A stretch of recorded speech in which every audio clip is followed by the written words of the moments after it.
Hello everybody out there, and welcome back to another Dark Avenger comic book review. We got a lot of books to discuss this week. This was a very average week in my opinion. Nothing really above a 4-star, but there were still some pretty good books, but then there were some pretty bad books. But anyway, before we get into the review, a little reminder that as of episode 340, we will be back in the classic setting. Mike will not be behind the camera when he does digital books. Instead, he'll be more towards the side. So you guys will be able to see him as he's discussing his digital books. And he can put the iPod closer to the camera. So we'll all be very comfortable and happy again very, very soon. But until then, which is about 4 weeks away, we are here. And in this episode, the books were released on which date, Michael? April 13, 2016. And for now, like I said, you're behind the camera, so that means we're starting with digital. And we're going to start with Actionverse, issue number 1. This was a good crossover. After hearing Jay's thoughts on it, I checked this book out, and it definitely piques my interest. I'm familiar with Molly Danger, so I'm really interested in seeing where this book progresses. Other characters in Actionverse I don't know, but I really did enjoy this first issue, and I'll probably be checking out the next couple. I believe it's a weekly series. Okay. So. Monstress, issue number 5. Honorable mention mostly because it's a long book again. I'm so much enjoying this book. It's a real enjoyment. The artwork in this book's really good, and the story as well. It really complements itself really well. If you guys have not been reading Monstress, you really should. Okay, and now it's my books, actually, next. Yeah, Mike's got all the indies other than those two from me. Dejah Thoris, issue number 3, The Adventures of Her, but known as Larka, because remember, she is wanted, and people who find her, she gets beheaded because of the murders that they claim that she did. But it talks more about her meeting with new people, and some about going to Makaza, I think it is, or the Badlands, in other words, to find out more stuff. Valaris, the councilman, wants to have Dejah Thoris' head because, he's out to kill her. But John Carter later finds out that he is no longer councilman. He's lord of where John Carter is and wants to overthrow John Carter so he could rule over the land. And in order to rule over the land, John Carter needs to be executed. So what he does, he leaves, and I forgot someone who told him. I can't remember her name. But Larka's character, she gets really dark in this issue. I gotta say, or Dejah Thoris is her real name, but yeah, really great book. Insufferable on the Road, issue number 2. Continuing now the mystery of who killed Randall from the last issue. Mm-hmm. And I have to admit, it is great artwork. And yes, we know issue 3 came out this week. Mike will be reviewing issue 3 next episode. We will be caught up fully with it. Yeah, and Jen, it kind of, like, when I was reading the book, it was like Jen was, like, saying, like, oh, he's feeling this, and he's feeling like this now, and I can understand that because Nocturnus, yeah. He's the one that's really focused about not killing the person who killed Randall, but bringing them to justice. And also, I like how he is more a hero, where the son is kind of losing popularity. Yeah, the son's like, he's a dying wonder. Like, there's this part where he goes to the mall, and then these kids, like, saying, oh, you're not the real person, you're just a faker and everything. So he goes to their clubhouse and saying, like, I'm real and everything. I mean, that was hilarious. That was so funny. And he brought the trouble right to their freaking treehouse, with their clubhouse. Fire and everything that happened there. But Nocturnus just wants to, all in all, bring things to justice and not end things in violence. And that's a good thing, bringing things to justice, because violence is never the answer. It's a really good series. Yeah, and I'm looking forward to reading issue 3 for the next episode. Wrath of the Eternal Warrior, issue number 6. Oh my god, I really wish I would have put this on my top 5 for Frontline Live, because this book was really interesting. All I could say is Eternal Warrior is really pissed off with the people who took his son and what they did to his wife. He just goes to the castle and he starts lashing on people, blood, and it was just so amazing. Oh, don't hold back. Tell us how you really felt. No, he gets the guy that took his son, but there's a little bit of a twist where he gave it to one of the what was her name? Like, basically, like, she wants to take over more of the land, and his son is the answer to all that. But wow, he no regrets. He just went after and lashed on them without just question. Boom, you're dead. And with you being a father, I think you kind of would understand. Oh, if you I would 100% understand. Yeah, but all in all, graphic but awesome. Xena, Warrior Princess, issue number 1. Now, I wasn't a really big fan of Xena, and I never really watched the TV series. But after reading this comic book, she really reminds me of Conan's character a little bit, but not more, but less than Conan. Like, it talks about her story about, how she was raised and how she became a warrior princess, about how she went to wars and stuff like that. And to be honest, reading the book actually made me very interested in her character. So it's really more of an origin story, but makes you want to watch the TV show after that. But that's really all I have to say. I don't want to give too much away because I want them to read it, for those of you Xena fans. And last one till we go to the big 2, Wonderland issue number 46. A little higher. Oh.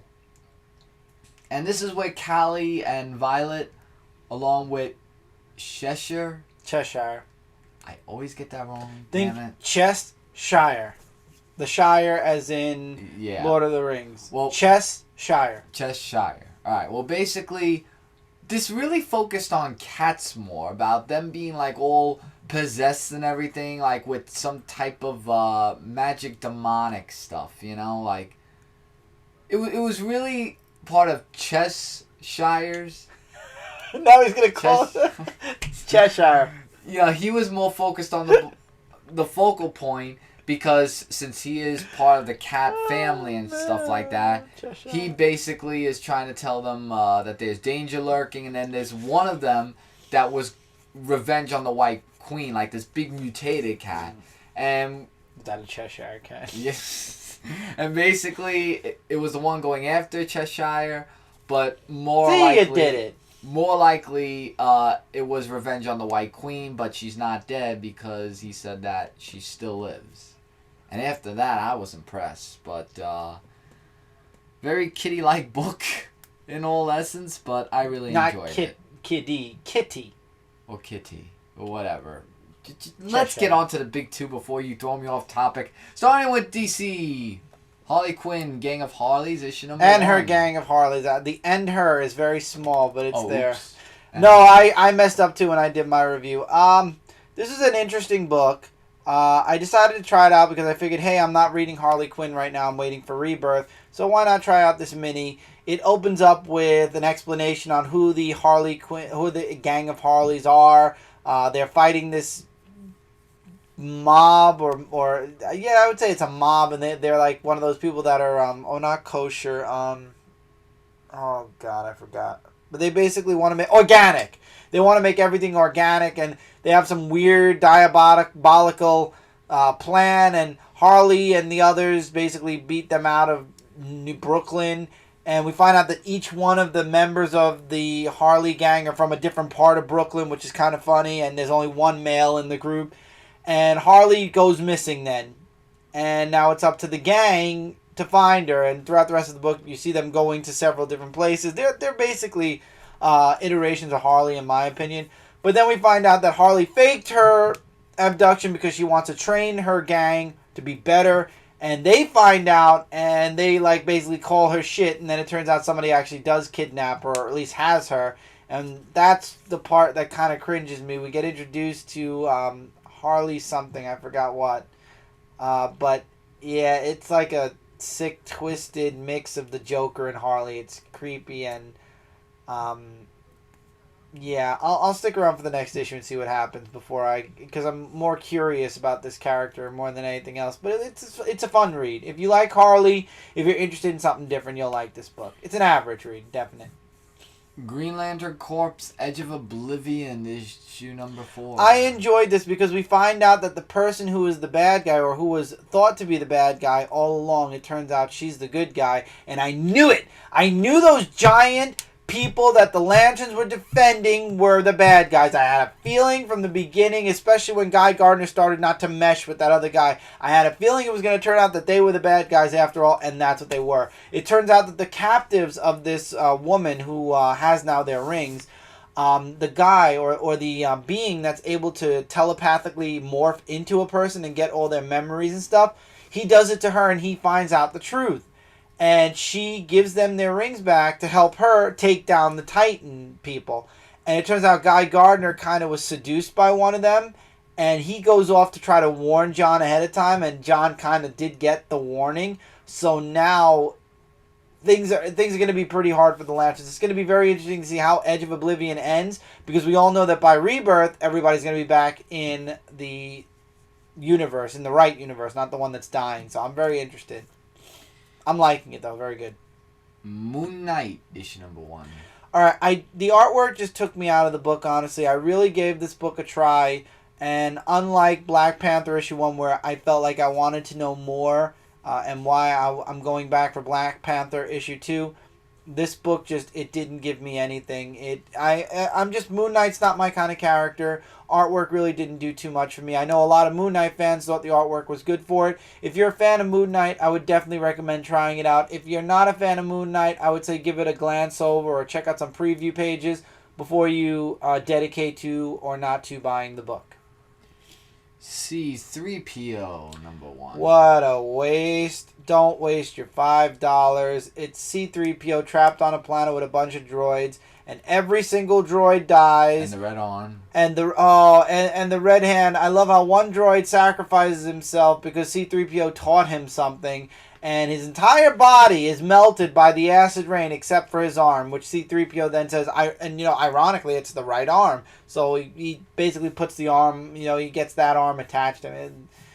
Wasn't it the left arm? I didn't mean the right arm as in the right arm. The right arm, meaning it was the arm that he lost. I didn't know if you meant the other. No, but either way, it was don't waste your money. Okay. Don't waste your $5. GwenPool number 1. Speaking of don't waste your $5, don't waste your $5. Are you serious? I think that Michael should be reading GwenPool. I'm not reading it after this issue. It's more of a, if you're a fan of Deadpool and you'd like to see this, this is not Gwen Stacy. This is a woman and her real name is GwenPool. But if you're enjoying Deadpool's comics, maybe you'll like this one as well. Yeah, kind of for me. Oh, you did look through it? No, I didn't go look through it. Deadpool in general, it's just a little... Well, I mean, in general, Deadpool, I don't know. I wasn't feeling GwenPool. I just feel like they're doing too much with Gwen, even though it's not Gwen Stacy. We all know it originated out of the Gwen covers, which, no. I'm not. There's too many books coming for Rebirth, and I'm trying out all of them, or most of them, because Mike's trying out some as well. No. And don't, if you're going to spend $5 on this book, A, look at some artwork, and B, make sure you like the character. I believe she was on Howard the Duck before this ongoing series of her own. Check it out before you make that dedication. Anything that's $5 or more, you definitely, especially from Marvel, check it out at your local comic shop or find preview pages online before you dedicate that $5. Web Warriors, issue number 6. This got better. This one, we got more of Spider-Man Noir's past. We find out why he doesn't get too close to people. They go back to Indy Spidey's universe because he's been away for a bit. I can't pronounce his name for the life of me. But they go to his universe. It turns out his version of Venoms show up, and they end up fighting them and beating them. And we find out that Bill and oh my God, why did her name leave me for a moment? I had it. I lost. Mayday are alive. They're on Earth 1 right now, so I guess they'll be saved at some point. But back to this, it turns out Spider-Man Noir ended up saving some of the symbiote, and he's noticing that there's problems in the web of life because he's back in the Noir times, but people all of a sudden are using smartphones. He's like, they don't belong here. These were not part of my time. Things are different. So something's going on with the web of life. And I'm very interested in seeing what's going on. I like that now the development is there's starting to be a purpose for all of this. And I like that. A-Force, issue number 4. This was a perfect final part to the first story arc. The fight between Singularity and oh God, the antimatter or anti-something. And she wins. We all knew Dazzler was going to survive. She didn't die, and she actually got a little bit brighter at the end of this issue, which I like the change in clothes. I like that they're taking her away from that darker side to her. I liked her better. I like her better as the kind of like pop star Dazzler, but that's just my preference. A-Force is basically formed and Singularity's with them, and we find out that the anti-guy is not really gone. He's still out there. He's just broken into pieces, and he's taken over certain people's bodies, or he's inhabiting their bodies, so he's not gone yet. And I'm sure that it'll play into a future story arc, maybe 4 or 5 story arcs from now. Maybe 3. All New Inhumans, issue number 6. Honorable mention only. All New Inhumans was a fun read. It had Spider-Man guest starring in it. If you like Inhumans, check it out. I know nobody's reading Inhumans really anymore. Honestly, it's more of a I read it as I go, and if I don't have time. I honestly only put it in this review because I finished it right before this review. It's an okay book. Average read at best, but I know not too many people are into it anymore because the Inhuman thing kind of dissipated as we got into so many events, and it kind of ruined the whole Inhuman movement. All New X-Men, issue number 8. This was good. So we find out that Cyclops survived the last issue, except he's in a coma and he's really messed up. And Beast is just, he knows that it's his future self's fault that all this happened, that, they didn't belong there. Beast was like, we tried to change things and it was a mistake. So now he's like, I wish there was a way somehow to get us back. And then he thinks about magic, and that leads into Doctor Strange. This was a complete filler issue, and more for Doctor Strange fans, I feel, because we find out what's going on with Doctor Strange. And I think this leads into the miniseries that's starting, not with this coming episode's books, but next coming episode's books, which I'm not checking out. And it does connect to Doctor Strange a little bit. But we get to see young Beast teaming up with Doctor Strange and asking him for help, and Doctor Strange saying there's really nothing he can do at this time, and magic, there's a kind of a problem to it. And he ends up giving Beast this mask that allows him to see beings from the 12th dimension. We all know this will play into something later.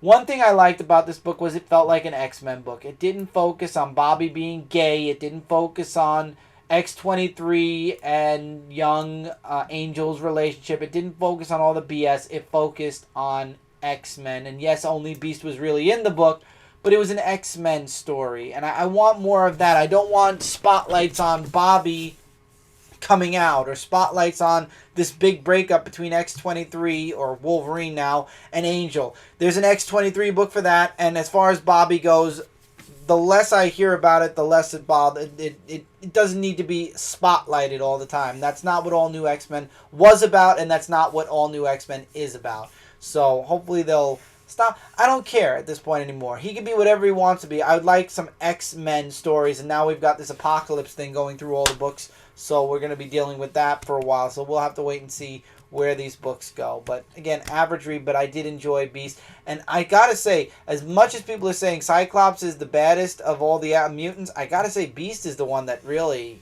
he's the one that goes messing around with time to try to fix things.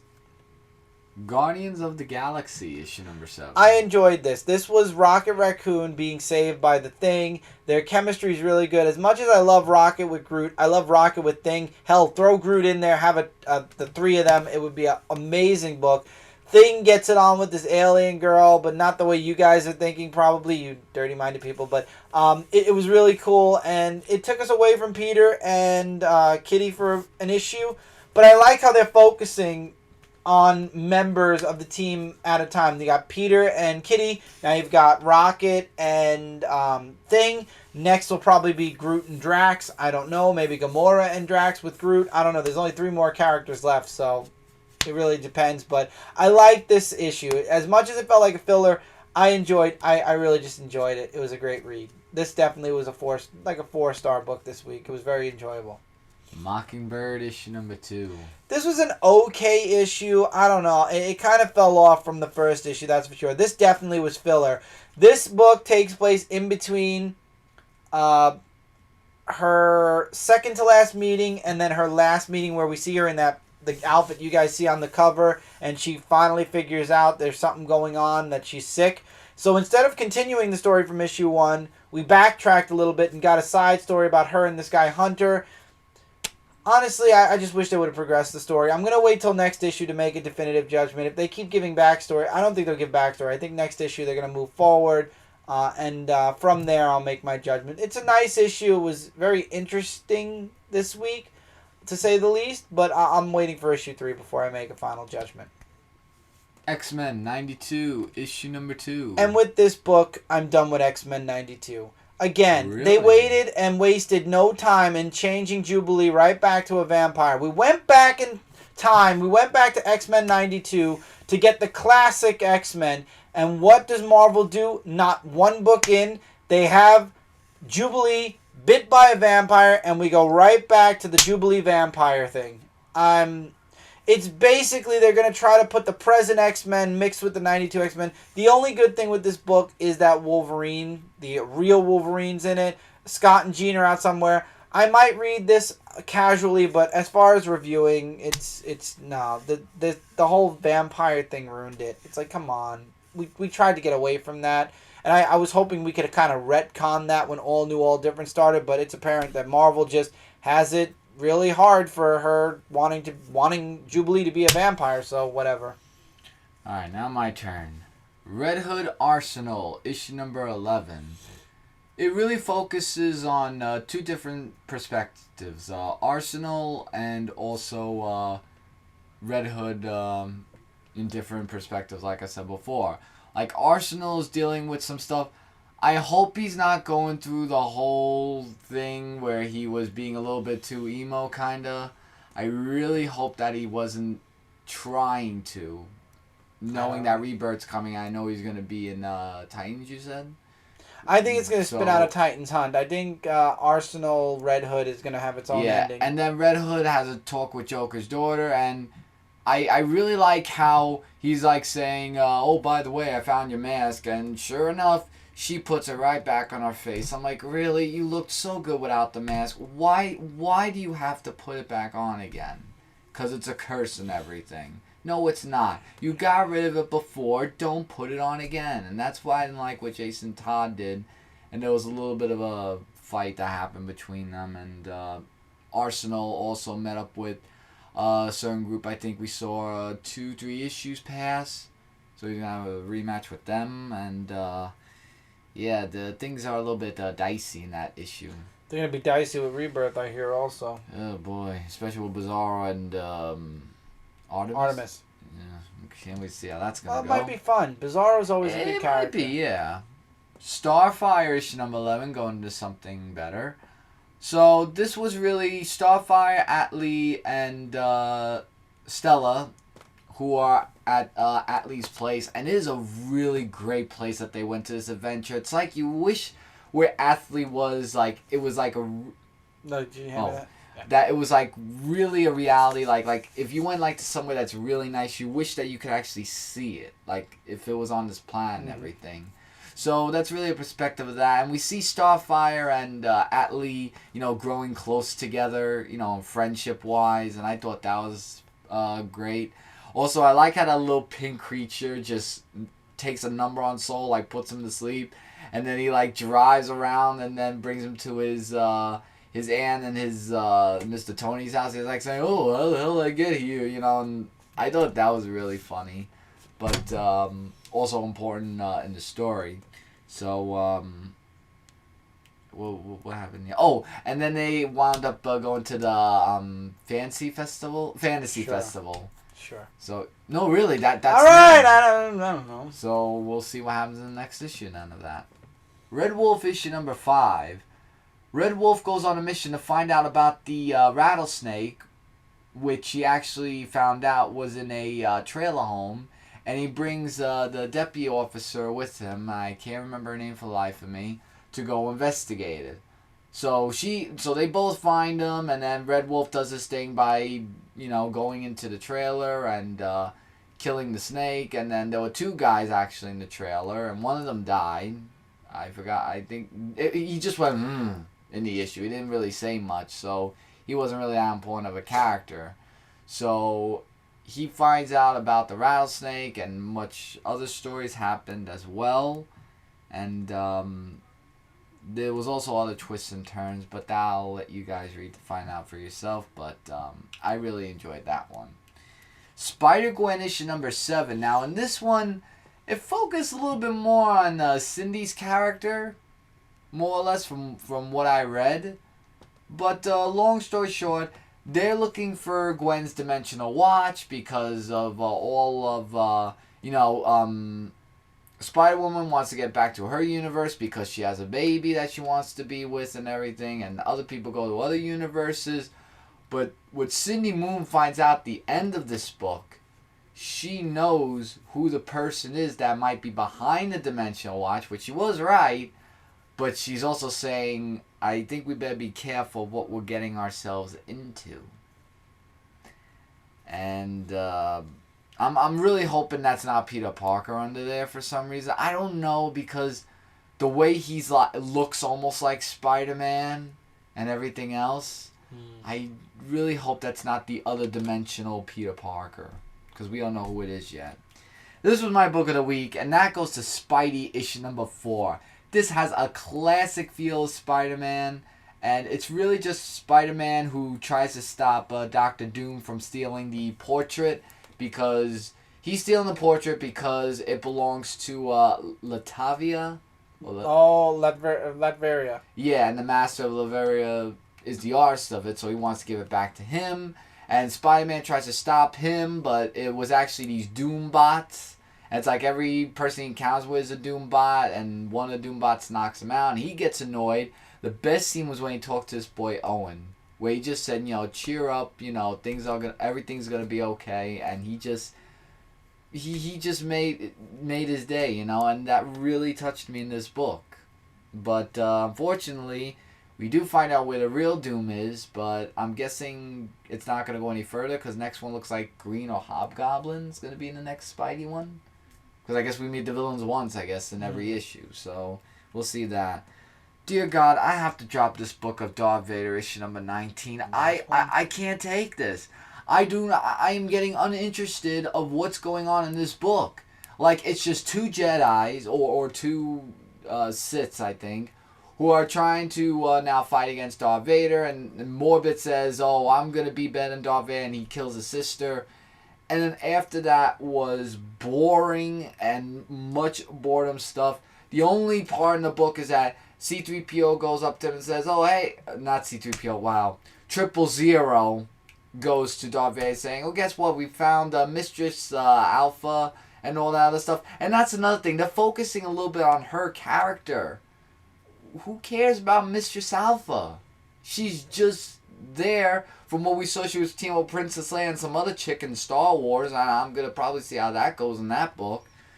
But I can't anymore with this Darth Vader. I just can't. And finally, and I'll come in there, Hercules issue number 6. Let me just zoom out and then go this way. And I could just shorten this up, really. Hercules is celebrating where he defeated the storm, but not the actual war.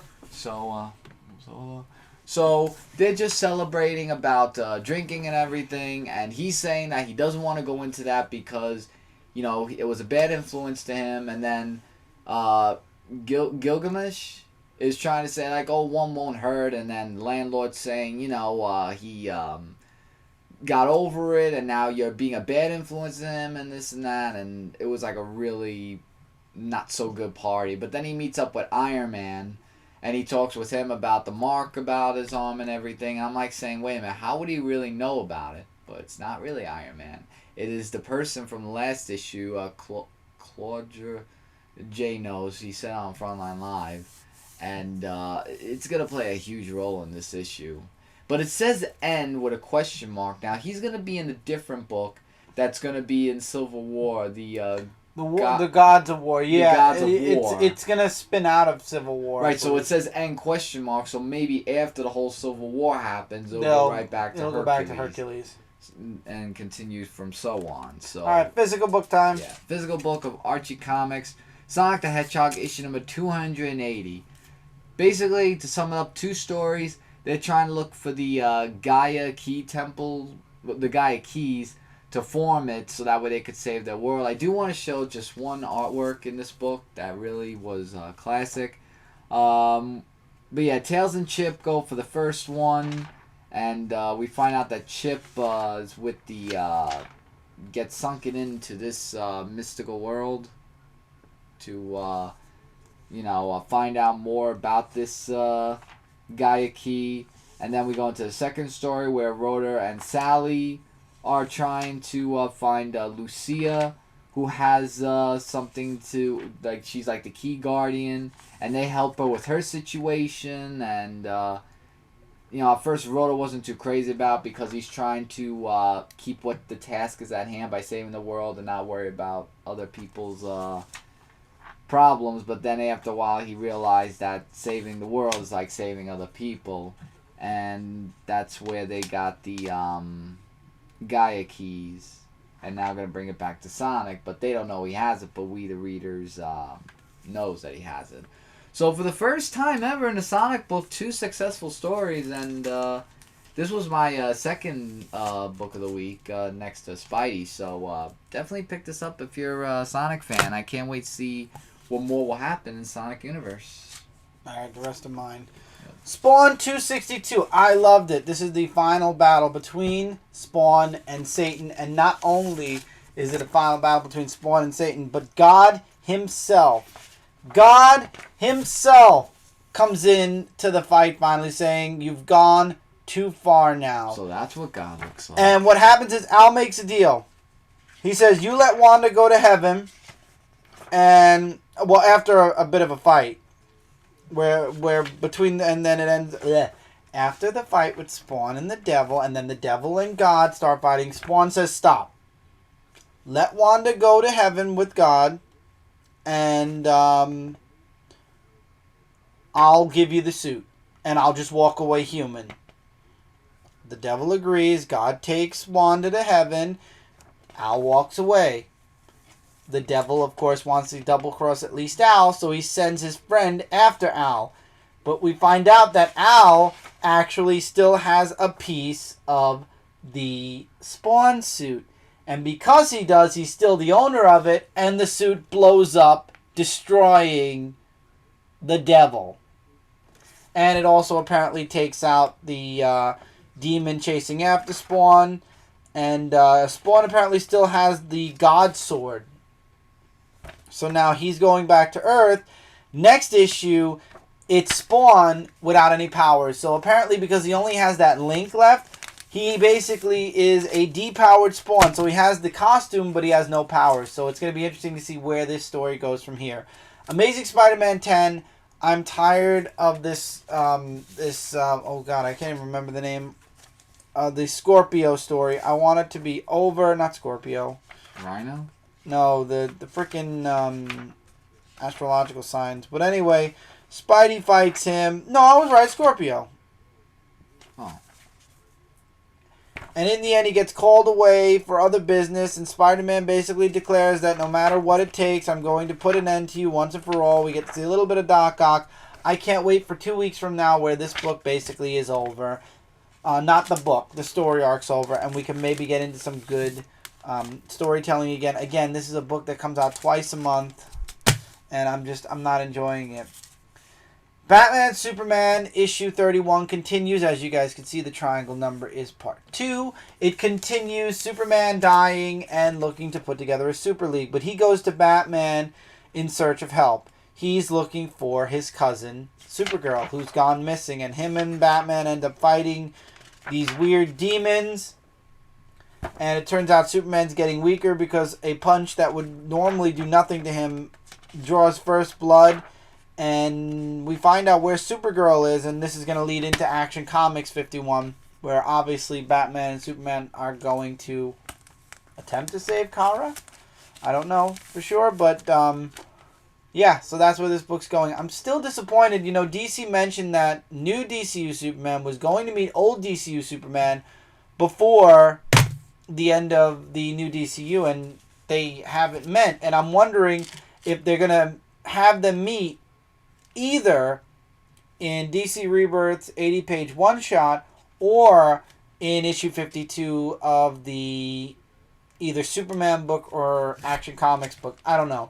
And then this is my favorite physical book of the week, and again, it only made it to 4.5-ish stars, and that's Batman Teenage Mutant Ninja Turtles, issue number 5 of 6. The reason it didn't get a higher rating was the artwork was excellent in this book, but this book was a very point A to point B. Commissioner Gordon calls for Batman. Batman and the Turtles show up. It turns out Penguin rats out what Shredder's plans are, and that he's working with Ra's al Ghul, and they're at Arkham, and they're planning to use the mutagen on the Arkham inmates and, rage war against Gotham.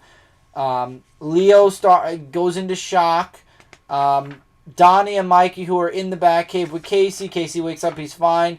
They end up getting into a fight with Damian, who comes home, and he thinks that they're robbers. They're trying to steal something from the cave.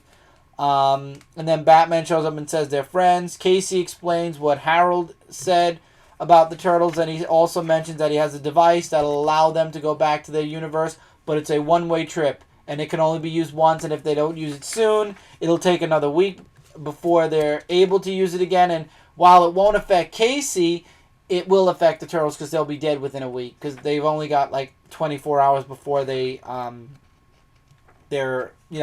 basically dead.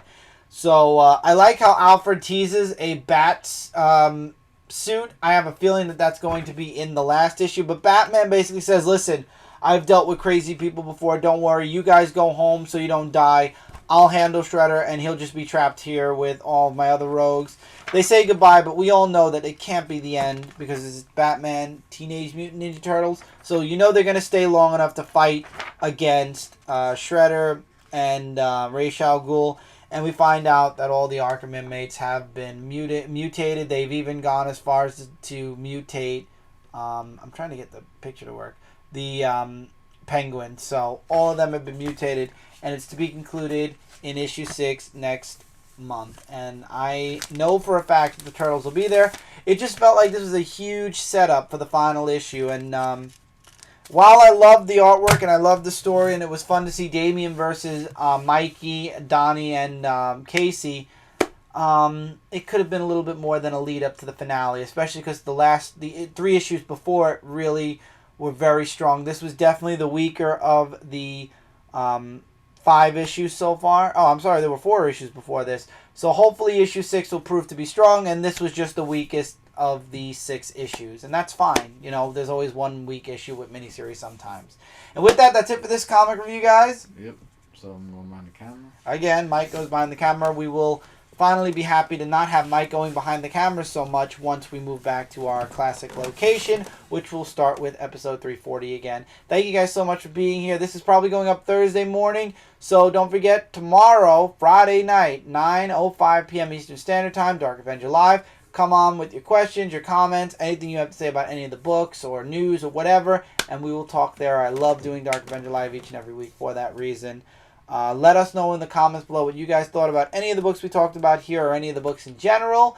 And until next time, everybody, links in the description below. Check them out in your spare time. Until then, take care, keep reading, keep collecting, and I'll see you guys really soon in the next video. Later, everybody.